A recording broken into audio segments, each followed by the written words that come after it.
Meus queridos, a todos, o meu bom dia, meu boa noite, meu boa tarde, não sei a que hora você estará assistindo esta videoaula. Tudo bem com vocês? Como vocês estão? Espero que bem. Amados, não sei qual a causa, de nós estarmos nesta grande emblemática. Uns dizem que é o cumprimento das profecias bíblicas, tá? Outros dizem que é a crise desse sistema do capitalismo. Enfim, N hipóteses, né? E na nossa aula de hoje nós vamos ver um pouco desta relação.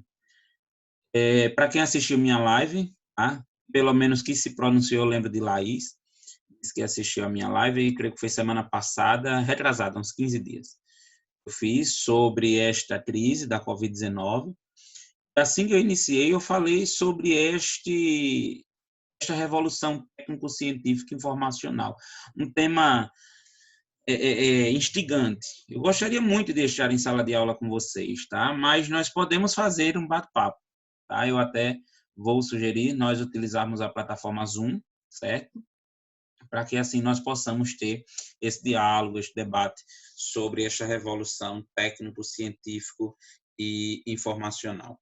Bem, eu vou ser simples, não vou utilizar slides mais uma vez.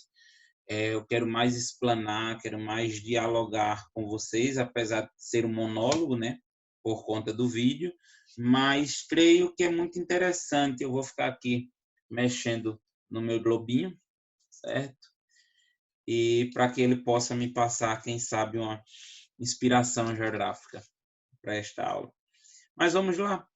O que seria este danado, né? Que nome tão grotesco, meio técnico-científico informacional. Confesso que muita gente não entende bem, infelizmente. Seria bom que todo aluno...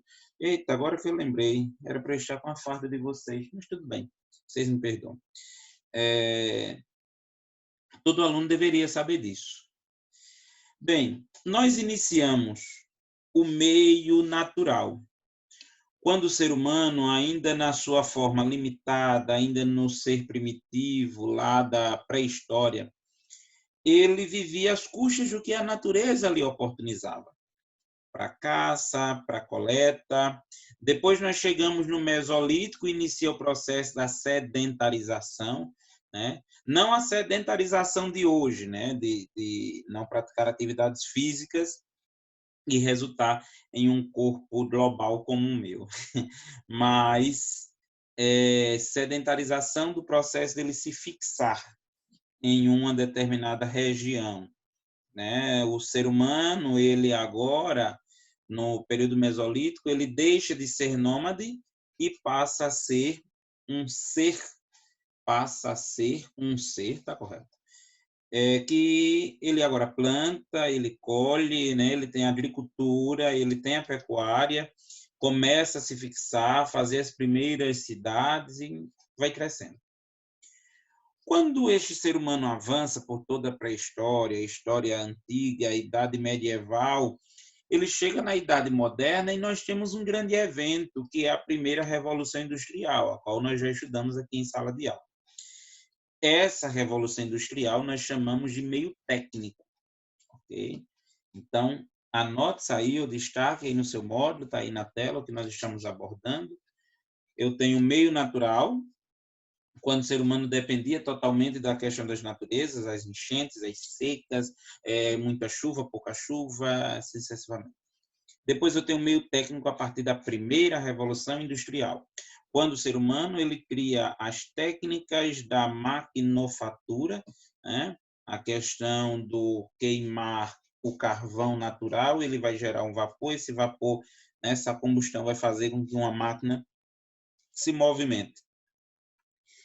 E aí depois nós chegamos já na década de 1970 e esse meio que era natural passou a ser meio técnico.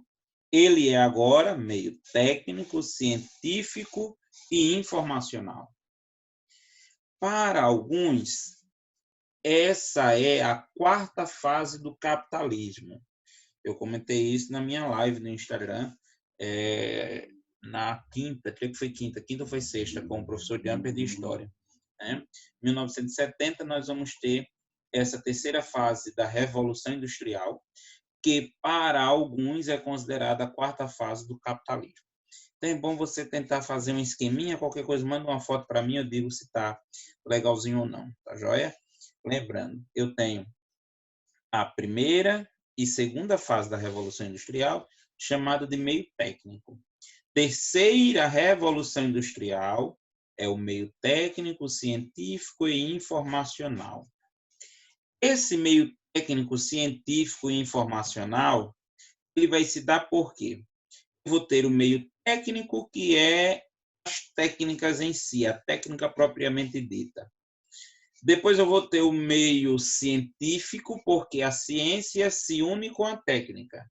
Está aí no módulo de vocês, a robótica, a nanotecnologia, a energia nuclear, a própria medicina, né? A questão da informática, dos computadores, de internet, alta definição e satélites.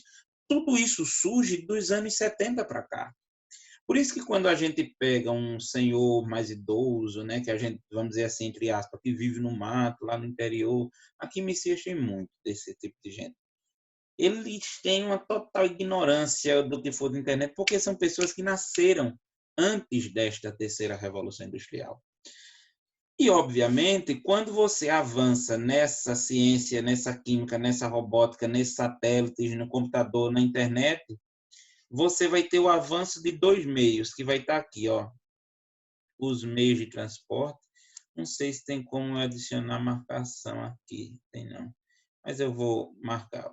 Eu vou ter os meios de transporte, né? Aquela ideia que o mundo está diminuindo, aquela ideia em que o mundo ele agora está reduzido.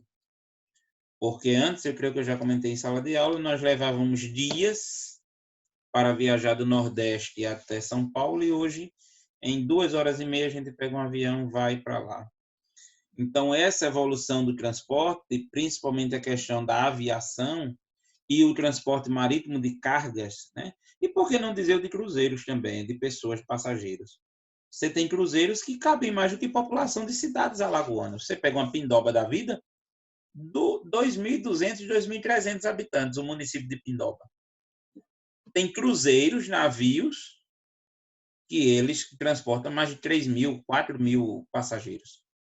Então, podemos dizer que tem uma cidade ali. E quando nós olhamos, é um transporte de carga. Por exemplo, aquele acidente que nós tivemos com o vazamento de petróleo que atingiu o nosso litoral.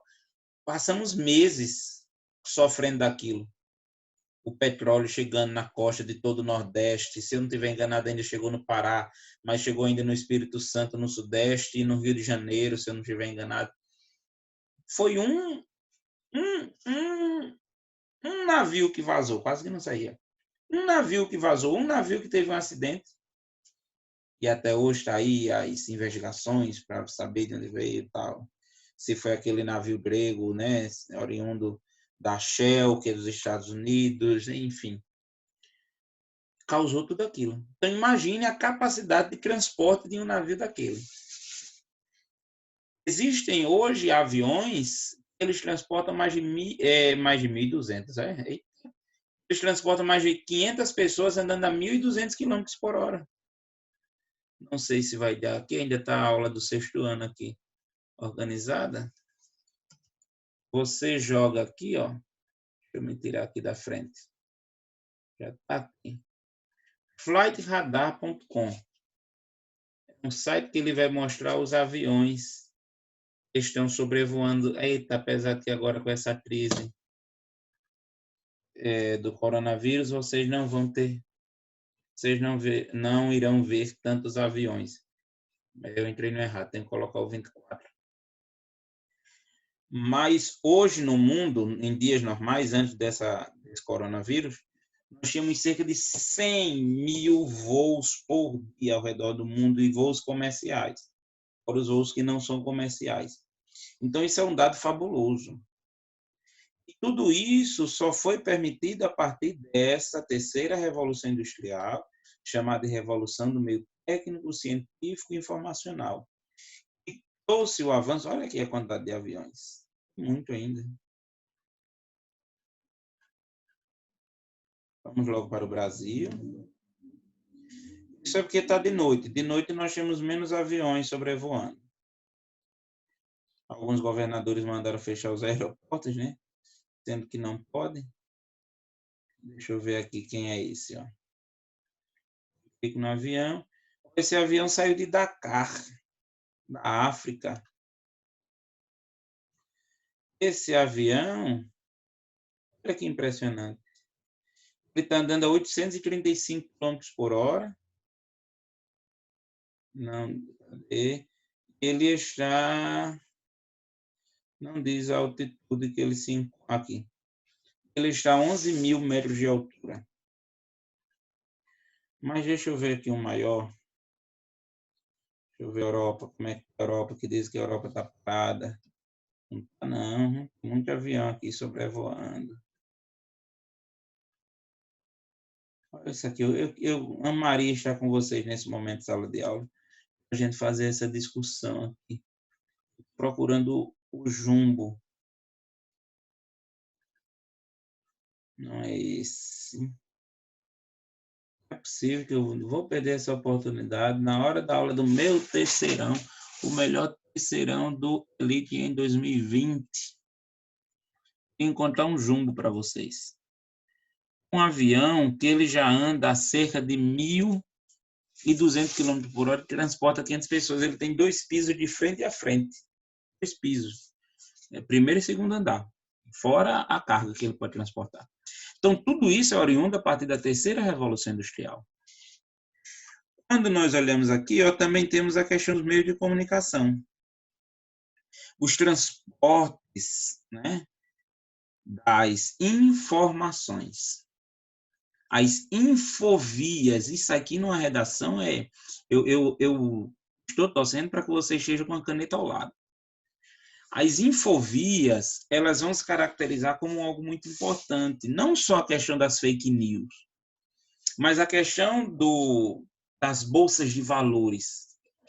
Você tem hoje as bolsas de valores que não param ao redor do planeta, porque a bolsa de valor ela funciona em horário local. Então, por exemplo, quando a do Brasil está fechando, 5 horas da tarde, dentro de Nova York e de outros lugares ainda estão funcionando. Quando elas estiverem fechando às 5 horas da tarde, a do Japão já está abrindo. Quando a do Japão está funcionando, as da Alemanha já estão abrindo também, assim vai, não para. As bolsas de valores, você tem bolsa de valor funcionando 24 horas por dia. E as informações de especulou, subiu, desceu a ação, aumentou, cresceu, mesmo que a bolsa daquele lugar ali esteja fechada, mas as informações ao redor do planeta fazem com que a gente tenha uma valorização muito grande. E a informação, que é o terceiro ponto aí, eu tenho uma revolução técnico, científico e informacional. A informação de você poder eleger um presidente ou não. Como foi o caso de Fernando Collor em 89, vocês sabem muito bem disso. Se não, perguntar ao TAM porque ele é da época, literalmente. Dessa vez é. Em 89, nós tivemos uma clara manipulação da Rede Globo que fosse eleito Fernando Collor de Mello. Então, assim, as informações hoje em dia, principalmente agora com essa coronavírus, né, elas estão sendo imprescindíveis para o capital. E aí nós olhamos a questão da globalização. Essa globalização vai ser acentuada ainda mais por esse avanço dos meios de transporte e os meios de comunicação. E aí você vai ter a questão do modelo neoliberal. O modelo neoliberal que vai buscar a redução do papel do Estado. Contudo, isso aqui é importantíssimo frisar. Anote isso aí. O Estado, para a empresa multinacional que precisa do neoliberalismo para avançar, o Estado ele vai ter um papel muito importante. Ele vai ter o papel de facilitador da entrada dessas multinacionais. O Estado ele vai abrir as suas leis, flexibilizar as suas leis. Ele vai privatizar as empresas que são estatais. Ele vai ele vai abrir a sua economia tirando o protecionismo econômico que a gente viu na época da primeira fase do capitalismo. Então, neoliberalismo defende o Estado não interventor. O Estado que intervinha, principalmente na época da Guerra Fria. A disputa era entre Estados Unidos e União Soviética, a disputa era entre as ideologias desses países.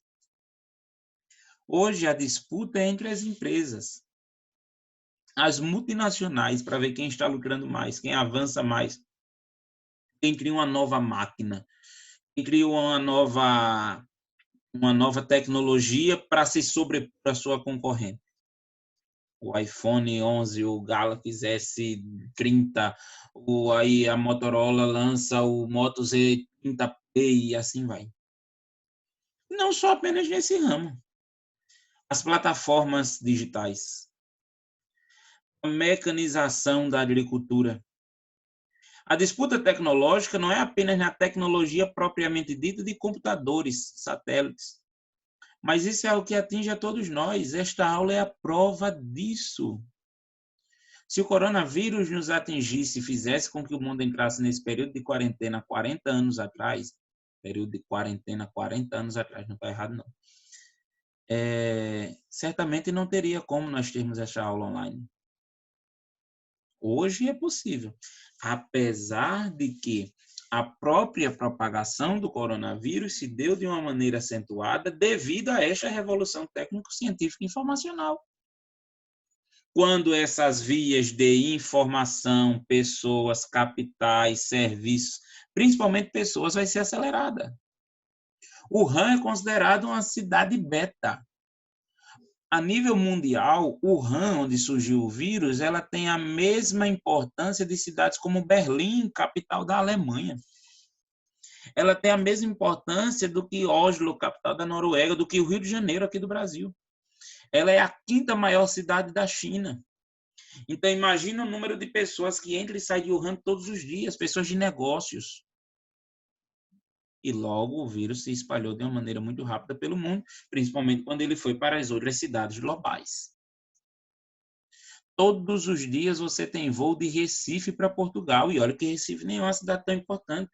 Eu estou dando o exemplo de Recife, que é menor, para você imaginar. Se de Recife tem voo todos os dias para Portugal, imagine de São Paulo, do Rio de Janeiro, para outros lugares ainda da Europa. Você tem voo de São Paulo para Stuttgart, para Miami, para tantos cantos. Quem já foi no aeroporto de Guarulhos sabe que a área de voos internacional você tem, como é que diz o nome lá, balcões de várias empresas espalhadas no mundo inteiro. Voos direto de São Paulo para Abu Dhabi, de São Paulo para Paris, São Paulo para Londres, São Paulo para Buenos Aires, etc, etc. Então, essa movimentação de pessoas fez com que esse vírus se espalhasse também. E aí é onde a gente entra na balança dos pontos positivos e os pontos negativos da globalização e desta terceira revolução industrial, chamada de meio técnico, científico e informacional. Eu estou falando, estou me xingando, estou aquecendo, a adrenalina está subindo. Uma pena não estarmos juntos nesse momento. Mas eu espero que quem tiver dúvidas, quem quiser dialogar, eu estarei aberto. Tá? Nós vamos abrir uma live só nós, pelo Zoom, para a gente debater e discutir, tá bom? Bem, essa globalização, então, é fruto das mudanças causadas pela revolução técnico-científica informacional, somadas às alterações do sistema capitalista com a adoção do modelo neoliberal. Chave. Isso aí, na sua redação, caso o tema caiba, vai ser fenomenal. Fenomenal você fazer uma citação dessa aí. A globalização ela vai ser acentuada justamente por esse meio técnico-científico informacional e os estados que adotam o neoliberalismo. O neoliberalismo empregado onde? Ele vai ganhar força quando ele vai se difundir pela América Latina no Consenso de Washington, realizado em 1989. O Consenso de Washington cria uma espécie de bula, tá aqui, uma cartilha, uma recomendação para que os países da América Latina sigam as doutrinas neoliberais. E se elas seguirem, elas vão deixar o papel de periféricas para serem países centrais. É óbvio que isso não deu certo e nunca dará.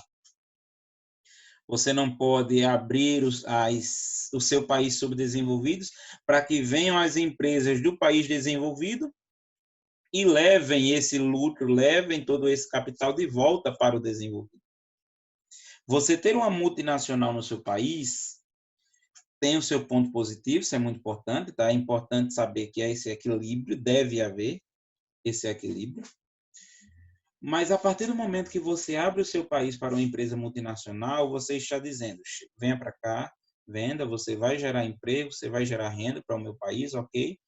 Só que esse lucro não vai ficar no país. Toda vez que a gente lancha no McDonald's, que a gente compra uma Coca-Cola, o lucro daquilo vai para os Estados Unidos, vai para a sede daquela empresa lá.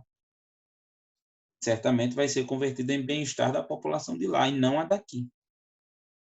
Não, mas aqui eles têm esse programa assim, com paliativos. Nada que seja a nível do lucro que eles estão tendo aqui. Se eles não tivessem lucro, eles não vinham para cá.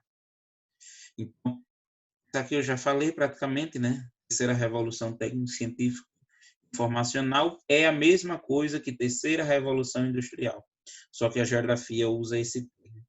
Bom, vem na década de 70, o Japão na micro aqui. Isso aqui é importantíssimo. A Alemanha Ocidental, a biotecnologia, o Japão, a macroeletrônica e robótica, e os Estados Unidos, a comunicação informática. Você vê principalmente ali a questão do Vale do Silício, na Califórnia. Você vai ter a sede da Apple, da Yahoo, Microsoft, Facebook, Google, e tantas e tantas empresas por ali. Você tem ali o produto, matéria-prima, o silício. Essa é a base para a instalação das empresas. Aí você vai ter o Tecnopolo, onde as universidades de lá vão abrir e investir nos seus cursos da área de informática. E aí você vai ter aquele grande centro que é. Por isso que a Apple ela vai ter a sua sede lá, na Califórnia. Diga-se de passagem, a Califórnia tem um projeto de se tornar um país. E caso ela se torne, ela já entra com um PIB de mais de $1 trilhão, o que a coloca já entre as 10 maiores economias do mundo, só para vocês terem uma ideia. Mas a Apple não é produzida lá, a Apple é produzida na China. Lá é apenas a sua sede. Creio que está dando para entender essa... Não sei se essa aula merece o nome de palestra. Acho que não. Estou muito simples. Sou muito pequeno para receber esse título. Então, quando a gente pega esses tecnopolos, esses centros de pesquisa e desenvolvimento, você tem, por exemplo, na UFAL, o curso de agronomia, né? O SECA, Centro de Estudos de Ciências Agrárias, fica ali em Rio Largo, próximo a Frascala, na região da Mato Rolo. Você vai ter locais de estudos de cana-de-açúcar. E quem patrocina são as usinas de açúcar de Alagoas. Coruripe, Santa Clotilde, Santo Antônio, tantas outras usinas, elas vão lá e dão dinheiro para os pesquisadores. Ah, professor, mas não pode ter um tecnopolo também, óbvio, é um nível muito pequeno. Mas é o capital investindo na ciência. É a técnica investindo na ciência, por isso que é o meio técnico, científico e informacional. Esse meio técnico, científico e informacional, ele vai fazer uma automação e robotização da linha de montagem, mão de obra qualificada, diversificação da produção e a chamada produção just in time, conforme nós vimos. Hoje, se eu quiser, eu pego aqui o meu celular, abro o aplicativo de um banco, não vou falar o nome dele para não fazer merchan, tá? E pago as minhas contas todinhas, se eu tivesse dinheiro, né? Ou comprasse alguma coisa. Não, eu estou em casa, mas eu posso comprar uma casa, comprar uma geladeira, comprar os móveis, fazer um empréstimo, o que eu quiser, apenas pelo telefone. Isso aqui eu posso fazer a propaganda, sistema elétrico. E assim, eu tenho que lembrar que isso vai gerar um desemprego chamado de desemprego estrutural. A não necessidade minha de ir até um banco, fazer com que o banco possa demitir os funcionários, porque ele não está mais trabalhando, ele está ocioso. Nisso, eu vou ter o desemprego estrutural. Você tem hoje os drones, eles sobrevoam grandes áreas para fazer o monitoramento, pragas de coisas, você não precisa mais de uma pessoa andando pela sua plantação para ver como estão as pragas. E aí eu tenho, além do desemprego estrutural, eu posso ter o desemprego conjuntural. O conjuntural é quando eu tenho uma crise ou falência de uma empresa. Isso aqui é importantíssimo, anote isso. Eu tenho dois tipos de desemprego, o estrutural e o conjuntural. Estrutural, quando eu melhoro as minhas técnicas, quando eu melhoro a tecnologia da minha empresa. Então, eu posso demitir alguns funcionários, eu posso demitir a mão de obra humana. O conjuntural, quando a empresa vai à falência. E aí, só para nós finalizarmos, nós vamos ter a economia de aglomeração da segunda revolução. Nas últimas décadas do século XX, havia se convertido em deseconomia de aglomeração. Espaços urbanos com grandes congestionamentos, solos urbanos limitados e caros, leis rigorosos, sindicatos ampliavam o custo da produção. Como assim, professor? As empresas perceberam, as multinacionais, e aí eu volto a dar o exemplo da Apple, se ela continuasse nos Estados Unidos, ela vai ter muitas leis trabalhistas, muitos sindicatos fortes, especializados já em fazer greves, movimentos. Então, é melhor eu levar essa minha fábrica, é melhor levar essa minha montadora para países subdesenvolvidos. O cara é o presidente, deixa eu olhar aqui um país, do Chad. Tá? Estou dando exemplo, fica lá na África.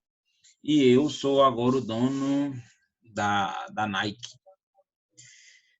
E aí eu percebo que se eu ficar aqui nos Estados Unidos, eu vou ter muito gasto com o salário mínimo, com as leis, com coisa e tal. Eu chego para o presidente do Chad, um país ultramente subdesenvolvido, e digo, olha, eu quero ir para isso, só que o salário mínimo eu só posso pagar $500. Vamos supor que nos Estados Unidos é 1.000. Ele vai dizer o seguinte, bem, eu estou pobre de maré deu si. Se eu abrir minha fábrica para ele, o povo vai gostar de mim porque eu já estou gerando um pequeno paliativo. Pronto. Isso, as empresas vão para lá. Então, isso é o que nós chamamos da deseconomia da aglomeração. Você não tem mais a concentração das empresas só naquele lugar. Elas agora se espalharam ao redor do mundo. Elas geram um certo emprego, elas geram um certo, entre aspas, desenvolvimento para esse país, o Chad, tá? O exemplo que eu estou dando. Mas, repito, é para aumentar o lucro da empresa desenvolvida e um país desenvolvido, chamamos também de países centrais. Tá bom? Bem, eu acho que eu já falei muito, não marquei o tempo dessa aula, mas espero nos encontrar em breve. Espero lhe encontrar em breve. Tá? Foco nos estudos, qualquer coisa pode chamar. Vamos tirar dúvida, vamos esclarecer, e assim vai dar tudo certo, você vai passar no Enem. Tá bom? Joia? Aquele abraço, fiquem todos com Deus.